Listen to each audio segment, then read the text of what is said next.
Standard homeowners policy really covers four main areas. And I say the standard because homeowners policies, like any insurance policy, could be super customized to your interests. But the four primary areas that homeowners insurance covers are property damage, personal property, liability coverage, and medical coverage.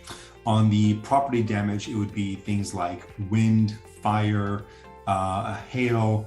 It does not include earthquake or flood. Those policies or coverages are separate. You have to buy them separately. Personal property would be anything like your clothing, jewelry, furniture, that type of stuff that's damaged, that would be covered under the personal property part of the homeowner's insurance. The other part of homeowner's insurance is a liability coverage. And that's when someone, for example, let's say slips and falls in your home and they get hurt and they sue you. That's where the liability coverage part will come in.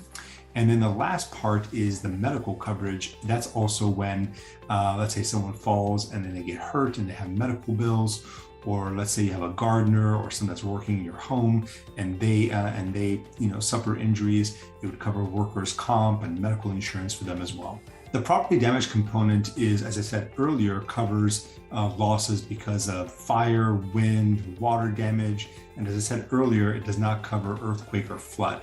What you want to do with the property damage, you want to make sure that the amount that's shown on your policy, how much is covered, is going to be enough to replace whatever is that happened with the damage. So for example, if the event you have a fire and you have to rebuild your home and it's going to cost you $1 million to rebuild your home, you want to make sure that the policy coverage, your insurance policy, is enough to be able to rebuild at $1 million.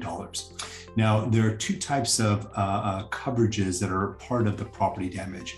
There's either actual cost or there's replacement cost.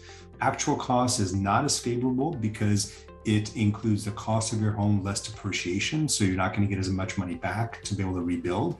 Whereas replacement cost is what it would cost to completely rebuild your home based on today's prices. So when you're looking at your coverages, try to get replacement costs for your property damage, because that's going to ensure that if you have property damage, you'll have the full replacement cost, rebuild, and it'll be less headache for you.